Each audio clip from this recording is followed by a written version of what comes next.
For this trick, I'm gonna make a secret little prediction of the future. So what I'm gonna do is spread through the cards and take a random card out of the middle and place this inside of my pocket. And we will get back to that card a little bit later on in the trick. But for now, I would like the spectator to cut a small pile of cards off the top, preferably less than 10. It truly doesn't matter how much these cards are, but I would like them to count how many they've just cut and to keep that as a secret number in their head. So 1, 2, 3, 4, 5, 6, 7, and 8 cards, okay? So they're gonna keep 8 as their secret number in their head, and then they're also going to take a look at whatever suit is on the bottom of their shuffled pile. So here we have diamonds, they can continue to shuffle it, and then to take that pile, place it back in the middle of the deck. So now they have a random number, 8, and a random suit, diamonds. So what I'm gonna have them do is I'm gonna have them take that random number and that random suit and combine them together to create a playing card. So in this case, the number they're thinking of is the number 8,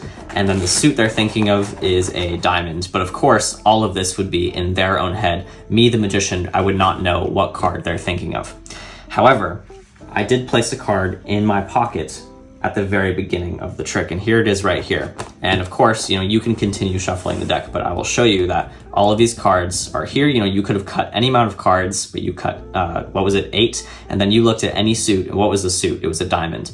How did I know ahead of time that the 8 of diamonds would be the card that you're thinking of? Here's the setup for the trick. You will need a joker and then all of one suit in perfect numerical order, and this will be placed on top of the deck. So once you have this, you can give the cards a false shuffle, and then you're going to pull out a secret prediction and place it in your pocket. This will be a completely random card. It does not matter what this card is, and this card will never actually be seen by the spectators. But once you have your stack on top of the deck, they will cut a small pile from the top, and hopefully they will get it within your stack. So now they can shuffle these cards as much as they want, and then they're going to count how many they have. 1, 2, 3, 4, 5, 6, 7, 8, 9 in this case.